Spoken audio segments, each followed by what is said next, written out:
Hi, in this video, we will talk about written business communication. How can you write impactfully by following a standard process? This process allows you to avoid the writer's block, which usually people face, and it will also allow you to be systematic and very analytical about your whole process of writing. So, if we talk about the process of writing, the first thing that we need to consider is who are you writing for? Who is your audience for the document that you are writing? If you are able to answer this question clearly, you will answer the second question also clearly. What is the purpose of this document? What you are writing for someone, and why are you writing for these people? You want to describe something, you want to inform them of something, you want to persuade them of to take a certain position or certain decision, you want them to think about something and then come back and give you inputs. So you can think about these two questions in combination, but you need to understand writing for, say, senior executives of the company who may have very little time versus writing the same document, the same question, the same problem, and writing for your own team. It will be a very different kind of document if you're writing for a newspaper versus if you're writing for, say, a journal article, which is an academic journal.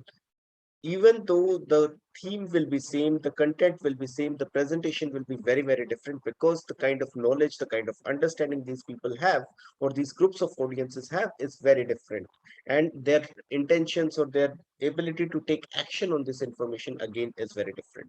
So you need to understand who are you writing for, the first part. Second, why are you writing for these people? You need to be very clear about that. You need to do a lot of research when you're doing, if you want to write effectively. Now, it may not be possible to do business research every single time when you write an email, but especially if it is an important document, it makes a lot of sense to actually do a lot of research. Even in email, we will discuss that not thorough research as we do for a report, a business report, or for a memo that may be there, but we definitely can do it even in our emails. So, first, who should come first? The audience and purpose analysis or research? Now, my take would be that you should do research first. You have a topic at hand.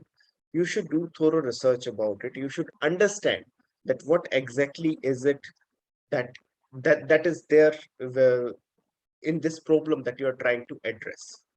Then decide who is your audience and what is the purpose of the document. The purpose of the document is different from the purpose of research. The research part is to understand the problem, to formulate the options that you have, etc., etc. But once you start writing, the same research can be converted into multiple forms of writing. For example, if I do a research for my thesis, my PhD thesis, I can write the full length 300 or 200 page thesis, which is for my advisors and for the university records. But if I want to convert that thesis, research is already done. If I want to convert that thesis into something, into academic articles, I will need to convert that 200 page thesis into three, four, or five different short articles, say each of 10 to 12 pages. And these four, five articles should convey. And each of these articles, although the thesis in itself is a book and it is a holistic document, each article within itself should address just one question, and it should be complete in itself. It should not say that, okay, for this, refer to this document. No, it should not say that. It should be a complete argument in itself. The research part already done during the PhD thesis. Then I come up with four or five journal articles from this thesis, which are complete documents for a different audience. Now, I want this research to actually impact policymakers, and I also want the teachers and the general public to be aware. Say my PhD thesis was around learning of teachers in virtual spaces. In this case, what I will do is I will actually write separately for policymakers, which probably could be a policy document, a framework document, or I could write in a policy journal or in a newspaper, say a newspaper like the Hindu or Indian Express, which is often read by, or Economic and Political Weekly magazine, which are often read by policymakers. But I can also write for audience of, say, Dainik Jagran or Times of India, Hindustan Times, where the level, the kind of content that will be there, the kind of understanding, the depth that I will go will differ. The kind of words that I use will differ. The kind of format governs my writing, but the research remains the same. So a lot of research goes into this. What should drive your research is very clear research questions. Say, for example, what are the kind of things? So we have discussed this beforehand, that if you are focusing on researching something, research questions, framing good research questions is probably 30 to 40% of your work. If you can frame your research questions right, you know what data to select, you know where to pick this data from, you know how this data will be analyzed. Unless you have clear research questions, if you do not have clear research questions, all this will not be very clear to you. Let's take an example. So there is an industry report that Zomato came out with. Now, what was the purpose of this report? If Zomato is coming out with an industry report about food sector or food delivery sector in specific, what is the purpose of this report? The purpose of the report could probably be to, say, during the pandemic, Zomato's interest lies in ensuring the sustainability of the restaurant business, restaurant and home delivery business. Why? Because it is their survival that depends on it. So they want to inform the restaurant owners about the best practices of sustaining their business during pandemic. So probably that is the purpose of the report. The audience, if it is a report for the restaurant owners, it will take a different format versus if it is a report for the government to persuade the government to act and support restaurant industry, which was in dire straits during lockdown. So it will be a different kind of document. Who is the author? Now we need to, if I am reading this report, I will look at who is writing this report.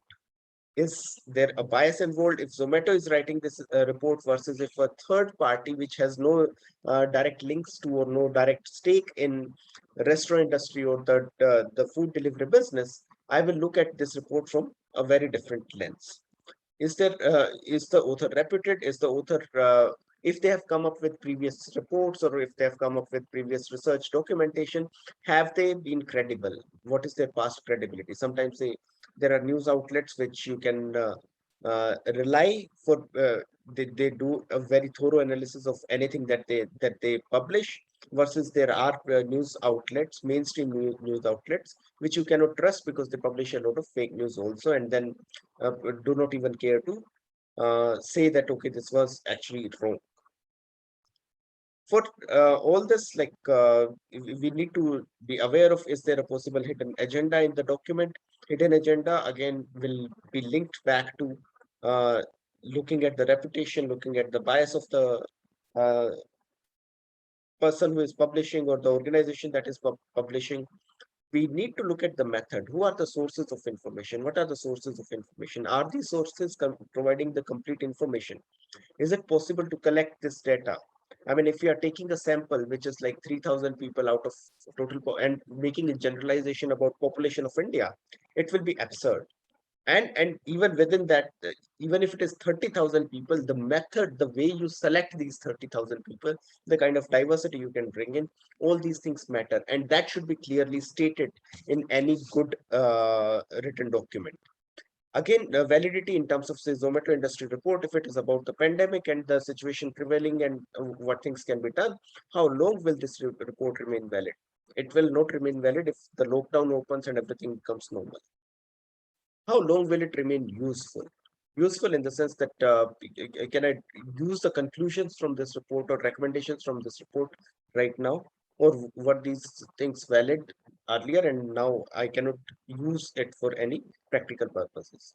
And is the context important? Context in the sense that reading Zomato industry report in India versus reading the same report in Australia or America or maybe Mali, the context matters. So if this report is written on the basis of Indian experiences, it may not be very valid.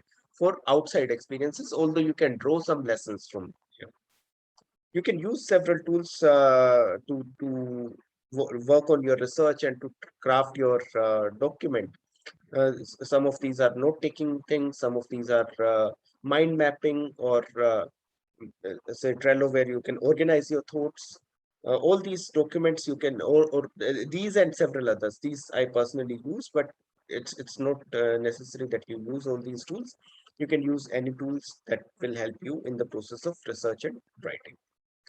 Okay, now we will talk about in the next three videos about the business writing process.